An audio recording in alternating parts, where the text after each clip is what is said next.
The cold air hit Jiwan's lungs like ice water as his eyes opened wide in the medical pod. His body was shaking and sweat covered his face even though the room was freezing.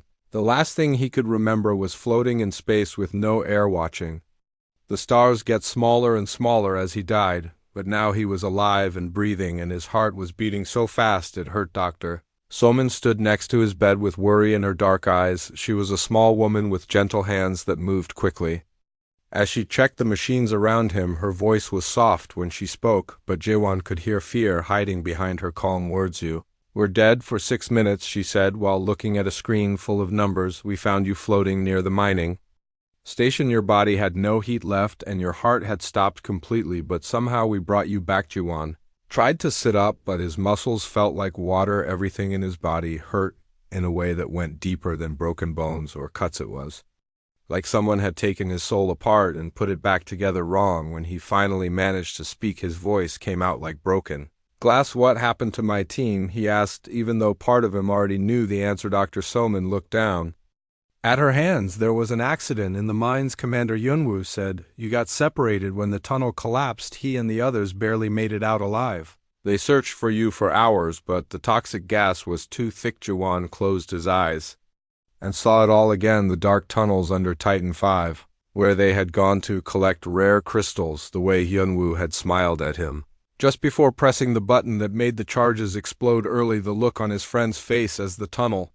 filled with poison gas, while Jiwan was trapped on the wrong side of the cave-in. But there was something else in his memory now, something that made no sense. He could see himself dying in other places too, a jungle world where something with claws had torn his chest open, a planet made of ice where he had frozen to death in a storm, a world covered in lava where he had burned alive while someone watched and smiled. These memories felt as real as the mining accident, but they could not be real.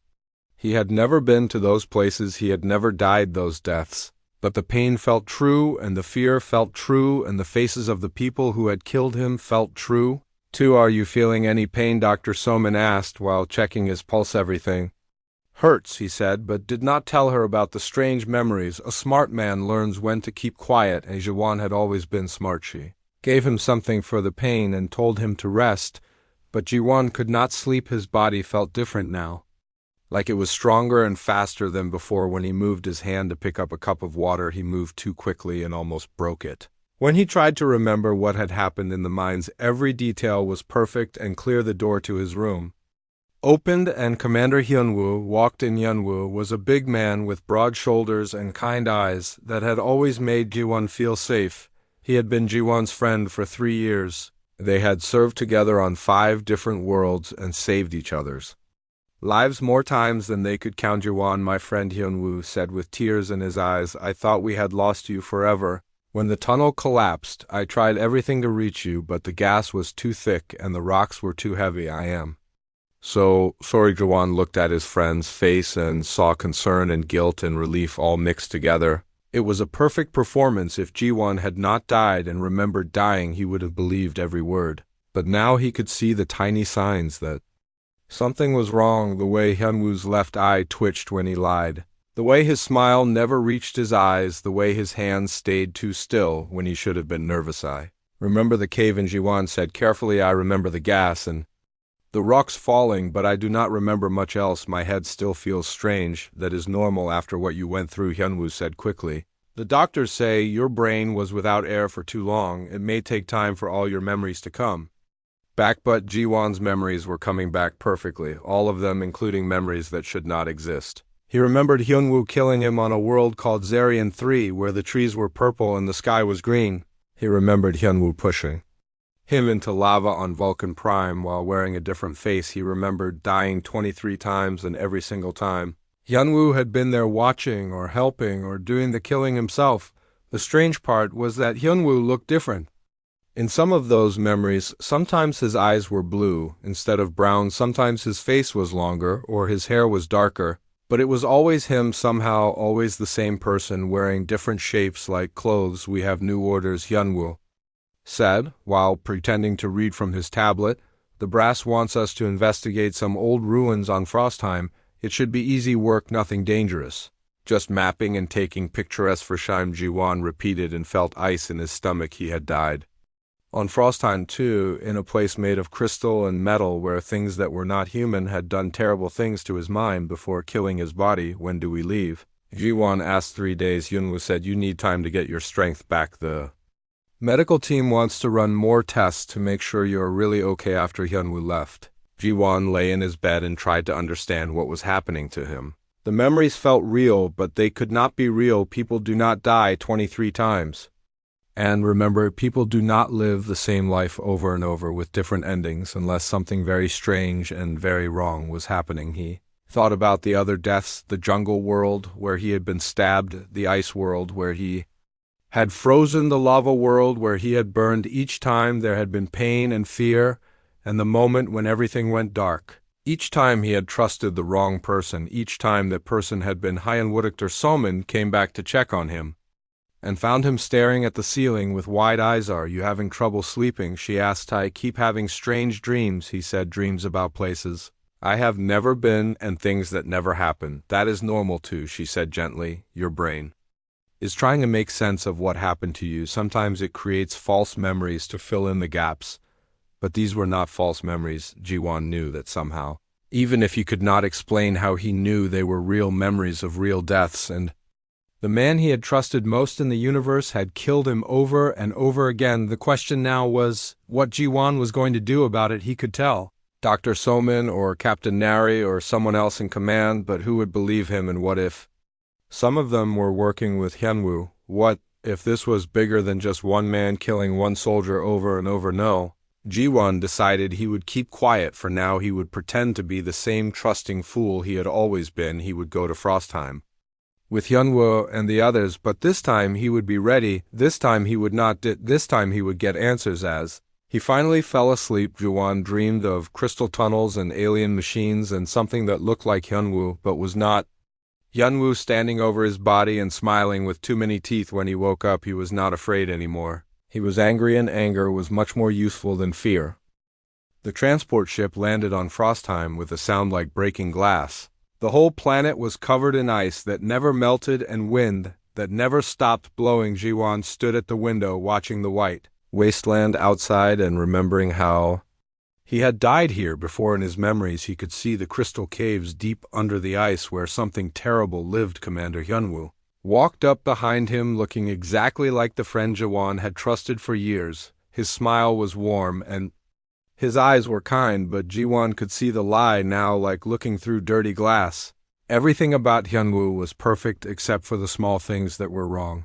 The way he never blinked at the right times, the way his shadow fell in directions that made no sense. Are you ready for this? My friend Hyunwoo asked while checking his equipment. We are just here to map the old ruins and take some pictures. Nothing dangerous. Jiwon nodded and tried to look like the same trusting soldier he had been before, but inside his head he was planning and watching and waiting for the moment when Hyunwoo would try to kill him again. Their team had 4 people, Jiwon and Hyunwoo, plus 2 others that Jiwon had never worked with before. Minjin was young and nervous with hands that shook when he thought nobody was looking. He carried explosives and tools for breaking through ice and rock. Yuna was older and quiet with eyes that saw everything. She had a sniper rifle and the kind of stillness that came from killing people from far away. As they walked across the ice toward the ruins, Jiwon felt the memories getting stronger. He knew this path. He knew that the 3rd cave entrance would collapse if they put too much weight on it. He knew that the alien writing on the walls meant danger in a language that humans were not supposed to understand. The ruins were made of black stone that seemed to eat light. They went down into the ground like a giant mouth full of teeth. The wind made strange sounds when it blew through the tunnels, like something crying or screaming far away. We should split up to cover more ground, Hyunwoo said when they reached the main chamber. It will be faster that way. Jiwon volunteered to go with Hyunwoo, just like he knew he would. The other 2 went down different tunnels while Jiwon followed his killer deeper into the ruins. Every step took them further from help and closer to the place where Jiwon had died before. The tunnels were full of crystal formations that glowed with their own light. The walls had writing and symbols that looked like they were moving when nobody was looking directly at them. Jiwon could read some of the words now, even though he had never learned the language. They said things like warning and death and harvest. Deep in the ruins they found a chamber that was bigger than it should be. The walls curved in impossible ways that hurt to look at. In the center was a machine made of crystal and metal that hummed with power even.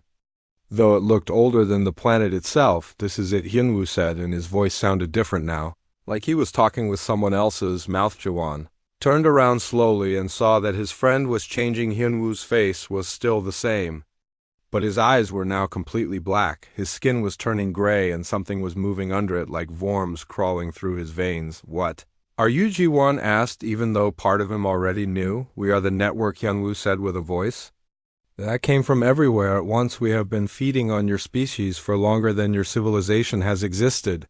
Every time you die, we take your memories, your experiences, your pain, and add them to ourselves."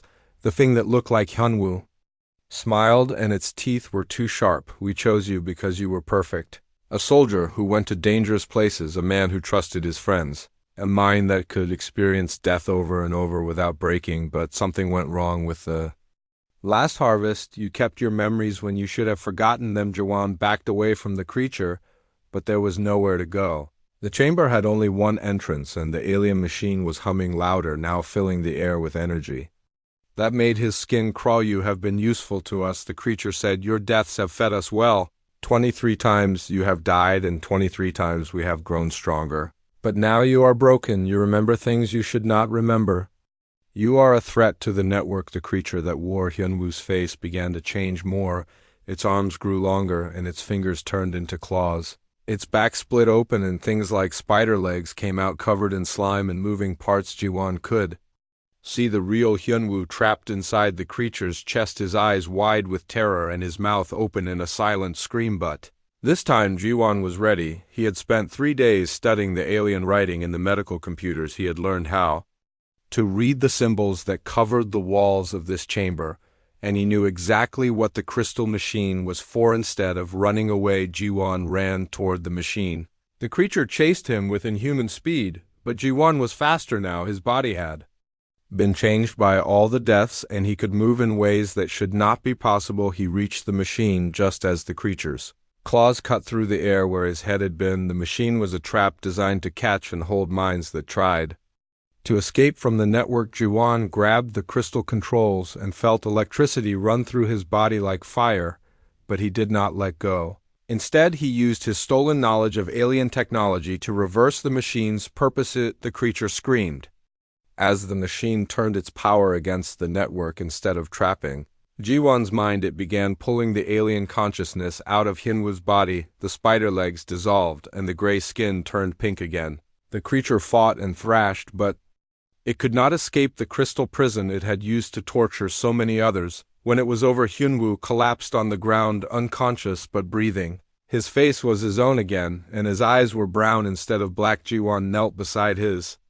friend and checked his pulse. It was weak but steady. Hyunwoo woke up slowly and looked around the chamber with confusion and fear. "Where are we?" he whispered. "What happened to me? I remember being on the transport ship, and then everything went dark." Ji-won helped him sit up. "You have been gone for a while, my friend. Something was wearing your face and using your body, but you are free now." As they made their way back through the tunnels, Ji-won explained what he could without sounding insane. He told Hyunwoo about the alien network and the stolen memories and the machine that fed on human consciousness. Hyunwoo listened with growing horror as he began to remember fragments of what the creature had done while controlling his body. When they reached the surface, they found Minjin and Yuna waiting by their transport ship. Both of them looked relieved to see Hyunwoo alive, but Yuna kept watching him with suspicious eyes, like she was waiting for him to do something wrong. On the flight back to the station, Ji-won sat alone and thought about what he had learned. The network was real, and it was huge. If it had been feeding on humans for generations, then how many people were already gone?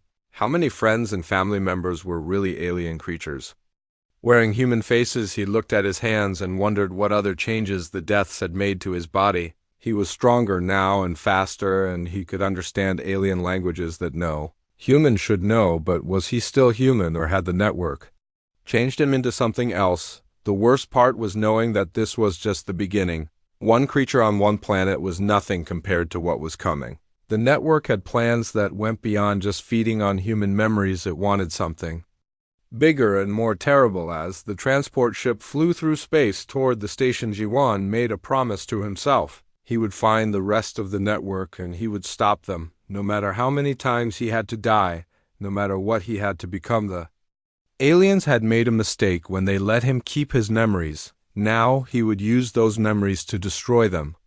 But first he needed allies, he needed people he could trust.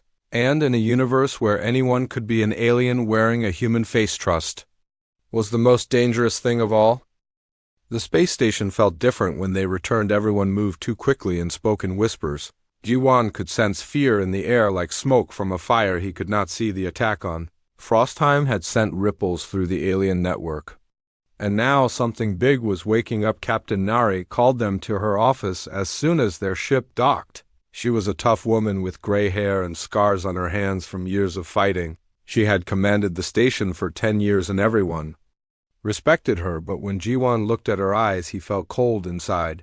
There was something wrong with the way she moved. Explain to me what happened down there, she said while reading their mission report. You were supposed to map ruins and take pictures. Instead, you destroyed alien technology and claimed commander. Hyunwoo was possessed by some kind of creature. Jiwan chose his words carefully. Captain, with respect, the evidence is all in our report. The alien machine was designed to steal human memories and consciousness, the creature that had taken control of. Commander Hyunwoo admitted it had been feeding on our species for generations, Captain. Nari stared at him for a long moment. Her eyes were brown like they had always been, but something behind then felt empty and cold. You expect me to believe that aliens have been secretly replacing human beings, and that you somehow know this because you died 23 times, but kept your memories? When she said it like that, it sounded crazy even to Jiwan, but he had learned to trust his instincts, and every instinct was screaming that Captain Neri was not who she appeared to be. Yes, Captain, he said simply, that is exactly what I expect you to believe. She stood up and walked to the window that looked out at the stars. Her reflection in the glass seemed to flicker like a bad video signal. When she turned around, her smile was too wide and her teeth looked too sharp. You know too much, she said, and her voice had changed. It was still her voice, but there was something else underneath it, like two people talking at the same time. Jiwan was already moving when she lunged at him. His body responded faster than thought, diving sideways as her fingers stretched into claws. The thing wearing Captain Nara's face crashed into the wall where he had been standing, leaving deep scratches in the metal. Yuna appeared in the doorway with her rifle raised. She took one look at the scene and fired without hesitation. The shot hit the creature in the chest, and it stumbled backward but did not fall. Instead, it smiled, and the bullet wound began to close. Interesting, the creature said while studying them both. You are not like the others. Your minds are protected somehow. More aliens burst through the doors and windows. They wore the faces of people Jiwan had known for years. Sergeant Quen from security, Dr. Park from the medical bay, Lieutenant Song from communications. All of them moved with the same inhuman grace, and all of them had the same empty black eyes. Jiwan grabbed a plasma cutter from the captain's desk and used it to slice through the nearest creature's arm. The limb fell off but grew back in seconds, like watching a plant grow in fast motion. These things were much stronger than the one they had fought on Frostheimer. Yuna shouted while firing at the creatures. They were not dying, but the shots were slowing them down. Jiwan and Yuna fought their way out of the office and into the corridor where alarms were blaring and people were screaming. The station was in chaos. Half the crew seemed to be fighting the other half, and it was impossible to tell who was human and who was alien.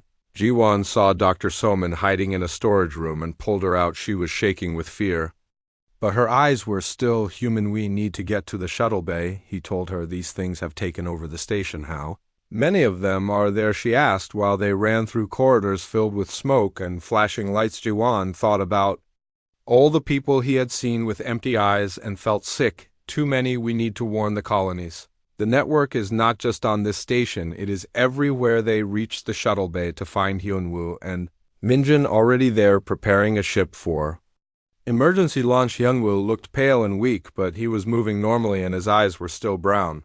Minjin was loading supplies and weapons while checking over his shoulder every few seconds. Thank the stars you are alive, Hyunwoo said when he saw them. I woke up an hour ago and found creatures wearing people's faces trying to break into my room. They knew I was free somehow. The shuttle bay doors began to close as more creatures poured in from the corridors. These ones looked like maintenance workers and security guards, but they moved like pack hunters surrounding prey. Their faces were perfect copies, but their movements were all wrong. Yuna kept the creatures back with precise rifle shots while the others finished loading the shuttle. Dr. Soman worked frantically to download the station's medical database onto portable drives. If they were going to fight this network, they would need every piece of information they could get. The shuttle lifted off just as the creatures reached them. Claws scraped against the hull and something heavy landed on the roof, but they were moving too fast for anything to hold on. They broke through the station's launch bay and into open space behind them. Kepler Station looked normal from the outside.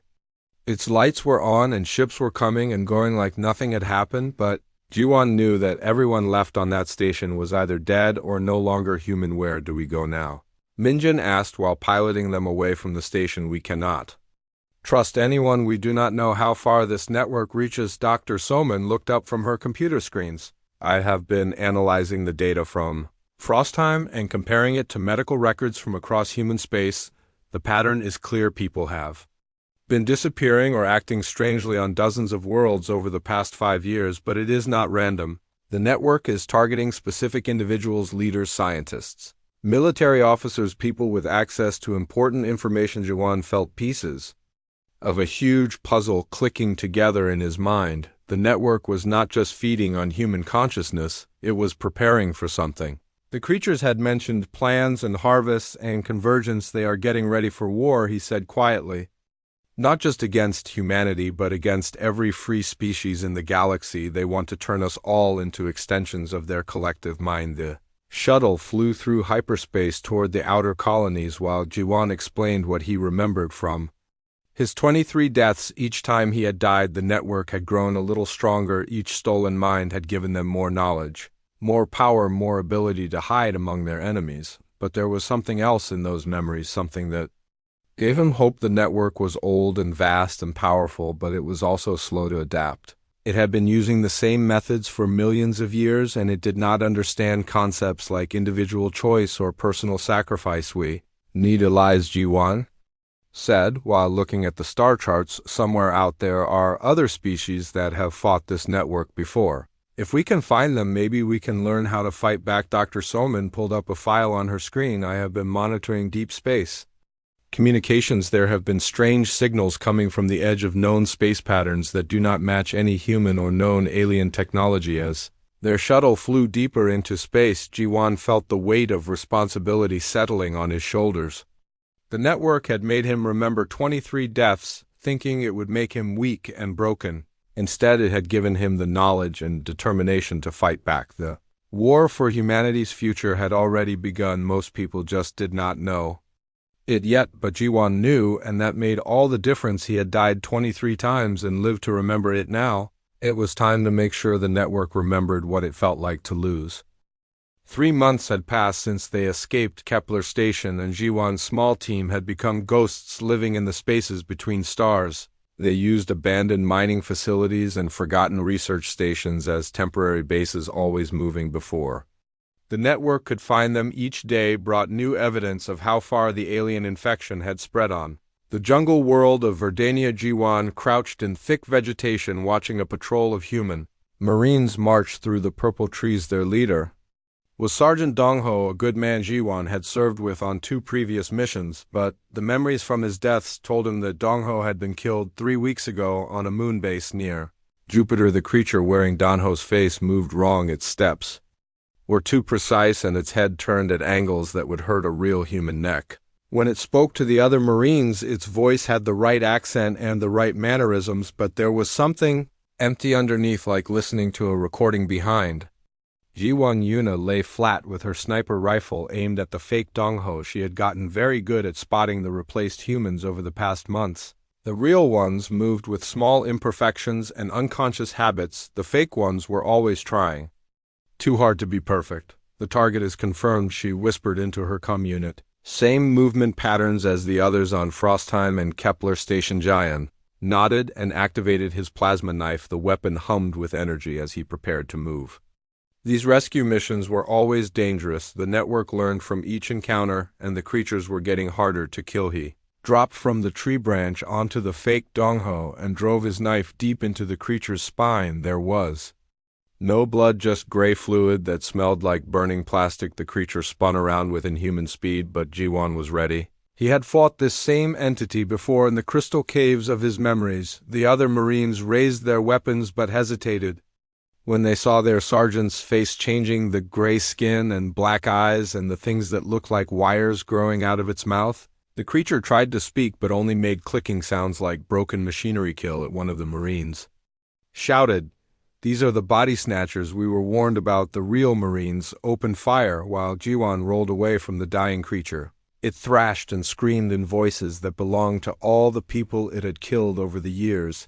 Then it dissolved into gray paste that steamed in the humid jungle. The Marine who had given the order was a young woman named Corporal Jin. Her hands were shaking, but her eyes were clear and human. "We heard rumors about creatures replacing our people, but command said it was just war stories," and paranoid Jiwan helped her check the other Marines for signs of infection. None of them moved like the fake Dongho, and their eyes were still their own colors. The network had not had time to replace the entire unit yet. "How long has your sergeant been acting strange?" he asked. "About 2 weeks," Corporal Jin replied. "He came back from leave and seemed different, quieter, more focused on rules and regulations, but he still knew all our names and our mission histories." That was how the network operated. It did not just steal faces, it stole memories and personalities too. The creatures could fool anyone who did not know the specific signs to look for. Meanwhile, on Europa, Yuna and Minjin were investigating a research station where scientists had been disappearing. The facility studied alien artifacts found in deep space, and most of the staff had been working there for years. But according to the records, half of them had died in accidents or transferred to other projects over the past month. The station manager was Dr. Kong, a man with kind eyes and gentle hands who had devoted his life to understanding alien cultures. When they found him, he was locked in his own laboratory, surrounded by broken equipment and covered in his own blood. "Help me," he whispered when he saw them. "Please, you have to help." Memingen knelt beside him and checked his wounds. There were strange marks on his arms and neck, like something had been injected under his skin. "Doctor, what happened here? Who did this to you?" Doctor grabbed Minjin's arm with desperate strength. "It is in my head," he said. "I can feel it moving around trying to take control, but part of me is still fighting. I have been injecting myself with neural suppressants to slow it down, but I do not have much time left." Tuna scanned the laboratory with her equipment detector. There were traces of the same energy signatures they had found on other compromised stations. The network technology left a specific kind of electromagnetic footprint. "How long have you been infected?" she asked. 3 days, the doctor replied. "Maybe 4. It started when I touched one of the artifacts we found. The thing looked like a piece of broken machinery, but when I picked it up, something went into my hand like liquid metal. Now it is trying to erase who I am and replace me with something else." This was new. The network usually replaced people completely or not at all. They had never seen someone fighting the infection from the inside.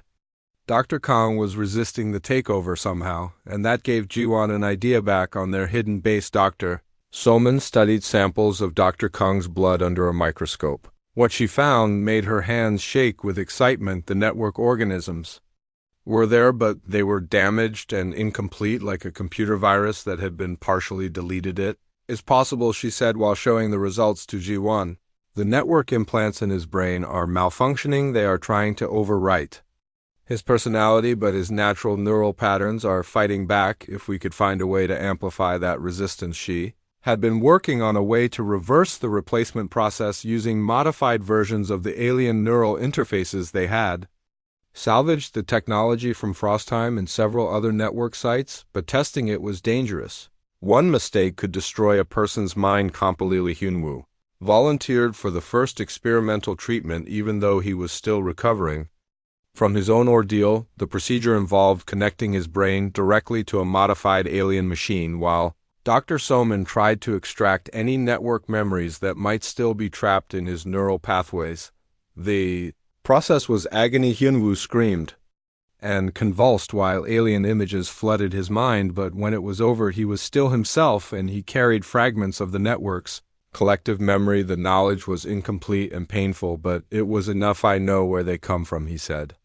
While lying exhausted on the medical table, the network is not from this galaxy or this reality. They are refugees from a universe where everything is connected, where individual consciousness does not exist. They came here millions of years ago, fleeing something that had destroyed their home. More importantly, he had learned the location of one of the network's major hubs, a space station hidden in the dark matter web between galaxies, where they processed stolen consciousness and prepared for what they called the final convergence. The station is massive, he continued, bigger than any human city. It contains the minds of billions of beings from hundreds of different species, all of them waiting to be merged into a single collective entity. When that happens, the network will have enough power to convert entire star systems. At Onsejiwan felt ice in his stomach as he understood what this meant. The network was not just conquering species one at a time, it was building toward something that would end individual consciousness in the entire galaxy. Every free-thinking being would become part of a vast alien mind. We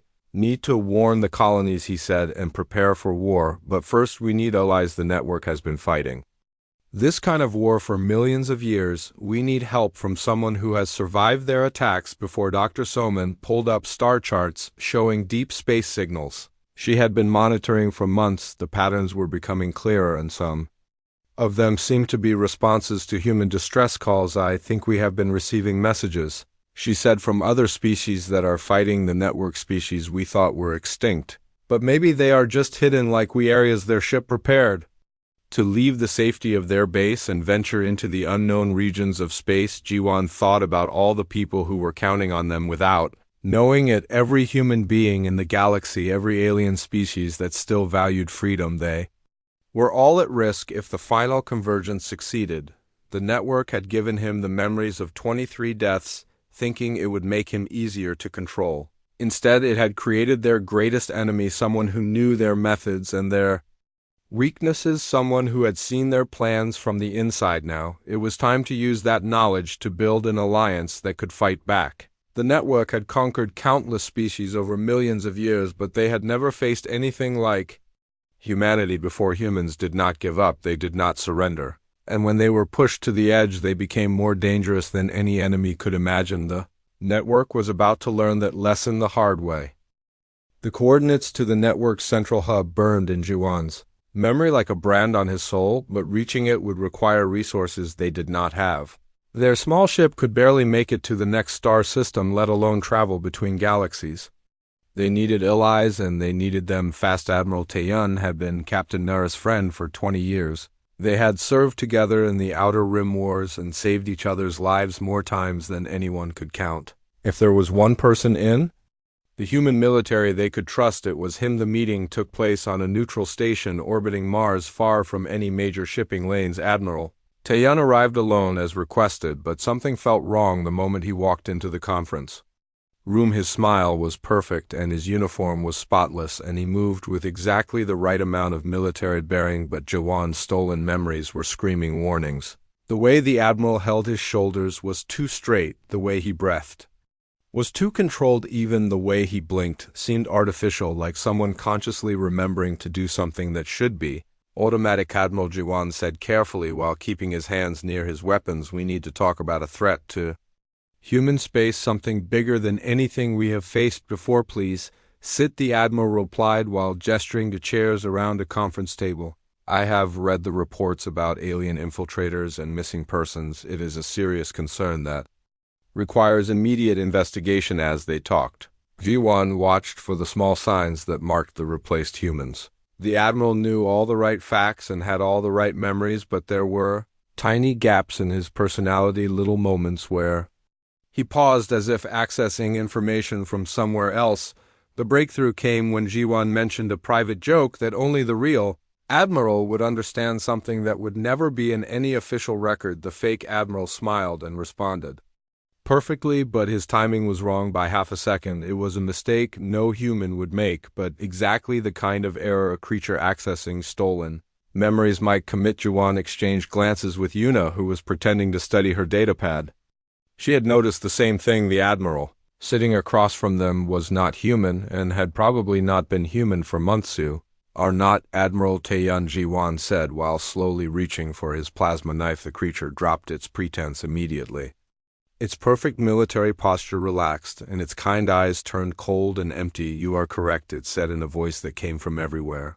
At once I'm something much older and more powerful. The thing wearing the Admiral's face began to change. Its skin turned gray and its fingers stretched into claws, but this one was different from the others, stronger and more controlled. When it moved, the air around it seemed to bend and twist. We have been hunting you across 17 star systems, the creature said, while growing larger. You and your little team have become quite troublesome. You have freed dozens of our assets and disrupted multiple harvesting operations. Jiwan drew his weapon, but the creature was faster than anything he had fought before. It moved like liquid metal, flowing around his attacks and striking back with claws that could cut through reinforced steel. The conference room filled with the sound of breaking furniture and weapons fire. As the battle began during the fight, something unexpected happened. The creature's perfect control slipped for just a moment, and Yuan saw something else behind its eyes, the real Admiral. Taeyun, trapped and screaming inside his own mind like a prisoner in a cage. The network did not destroy the people it replaced. It kept them alive as a source of memories and experiences. The real Admiral was still in there somewhere, fighting to break free. Jiwan changed his tactics. Instead of trying to kill the creature, he focused on disrupting its control. He remembered the techniques Dr. Soman had developed for fighting the network implants and used his plasma knife to target specific nerve centers. The creature screamed and stumbled as its connection to the network flickered for 30 seconds. The real Admiral broke through his own face, replacing the gray skin and black eyes. His voice was weak but desperate. Taejuan, listen to me, the real Admiral gasped. The final convergence happens in 6 days at the hub station between galaxies. They are going to merge every stolen consciousness into a single entity that will control the minds of entire star systems. You have to stop them. Then the creature regained control, and the Admiral disappeared back into his mental prison. The thing that had taken his place was furious now and much more dangerous. It called for backup using communication methods that made the walls of the station vibrate. More creatures began pouring into the conference room, wearing the faces of station security and maintenance workers. Ji-won and his team fought their way out through corridors filled with smoke and flashing emergency lights. They barely made it to their ship before the entire station was swarmed with network entities. The creatures had been using the Mars orbital facility as a staging area for months, slowly replacing key personnel and gathering intelligence on human military capabilities. As their ship flew away from Mars, Ji-won felt the weight of what they had learned. The network was not just preparing for conquest, it was preparing for the complete elimination of individual consciousness in the galaxy. In 6 days, every free-thinking being would become part of a single collective mind. We need to split up, Ji-won told his team while plotting courses to different human colonies. The network knows we are coming together, but they cannot track all of us. Separtel Yuna took half their remaining weapons and supplies and headed for the Outer Rim colonies. Her mission was to warn any military units that had not been compromised and organize whatever resistance was possible. Even if they could not stop the final convergence, they could at least make the network pay. A heavy price engine flew toward Earth with a desperate plan to use the planet's global communication network to broadcast a warning to every human in the galaxy. It was dangerous because Earth was almost certainly heavily infiltrated, but it was their only chance to wake people up before it was too late. Jiwan, Yunwoo, and Dr. Soman took their modified ship toward the edge of known space, following coordinates pulled from alien memories. The journey to the hub station would take them through regions where reality itself became unstable, where the normal laws of physics broke down as they flew through hyperspace. Guwan thought about the 23 times he had died and the 23 times the network had grown stronger from his pain. Each death had taught them something new about human endurance and determination. They thought they understood humanity, but they were wrong. Humans were not just another species to be harvested and forgotten. They were fighters and survivors, and when pushed to the edge, they became capable of things that even they did not know were possible. The network had made one crucial mistake when they let Jiwan keep his memories. They had created an enemy who knew their methods, their weaknesses, and their plans, an enemy who had seen their operations from the inside and lived to tell about it, but most importantly, they had underestimated what humans would do to protect their freedom. The network had conquered thousands of species over millions of years, but none of those species had been willing to sacrifice everything for the chance to remain individuals as their ship approached the dark matter web between galaxies. Jiwan made a silent promise to everyone who had died to stop the network and everyone who would die if he failed the final convergence would happen over his dead body, and if the network wanted to kill him again, they were welcome to try. He had already died 23 times, and he was getting very good at coming back. The network hug was impossible and beautiful and terrible all at the same time. It hung in the dark matter web between galaxies like a crystalline moon made from the dreams of 1,000 dead civilizations. Jiwan could see ships from species he had never heard of docked at its ports and energy patterns that bent space itself into new shapes. The station was larger than Earth, with rings and towers that stretched for thousands of kilometers in every direction. At its heart was the convergence chamber, where millions of stolen minds waited to be merged into something that would be both everything and nothing. We cannot fight our way through that, Hyunwoo said while staring at the tactical display. The station has defenses that could destroy entire fleets, and there are too many creatures between us and the central chamber, Doctor.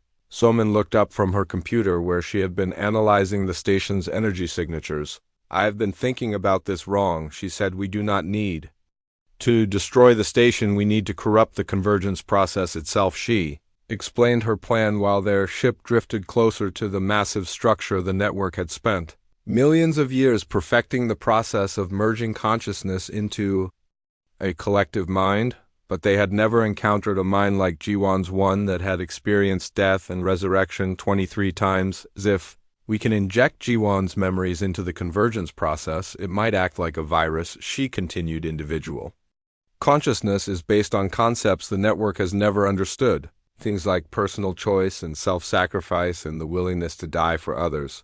The plan was insane and dangerous and would probably kill all of them, but it was also their only chance to save every free-thinking being in the galaxy. They docked their ship at a maintenance port on the station's outer ring and began the long journey toward its center. The corridors were filled with creatures from dozens of different species, all of them moving with the same empty purpose. Their individual personalities had been stripped away, leaving only extensions of the network's collective will. Jiwan led the way, using his stolen knowledge of network technology to avoid the worst security systems, but the deeper they went, the more resistance they encountered. The network knew they were coming, and it was preparing. In the middle rings, they found something that made Dr. Somin cry. The network had not destroyed the civilizations it conquered, it had preserved them in crystalline storage chambers. Millions of beings from hundreds of worlds, all of them kept alive as sources of memory and experience. These are the people we are fighting for, Jiwan said while looking at the endless rows of prison cells. Each one contained someone who chose to resist, even when resistance meant death. They are why we cannot give up. The final approach to the convergence chamber was a nightmare of alien defenses and impossible geometry. The corridors twisted through dimensions that human minds were not designed to understand. Gravity flowed in multiple directions at once, and time seemed to move backward and forward randomly. One by one, Jiwan's team fell behind. Hyunwoo was caught by network security trying to reach an auxiliary control room. His last transmission was a promise to hold them off as long as possible. Dr. Somin collapsed from exhaustion and neural strain after successfully hacking the station's life support systems. In the end, it was just Jiwan walking alone through corridors that hurt to look at, carrying a modified neural interface that might save the galaxy or might destroy his mind completely. The convergence chamber was the size of a city with walls that seem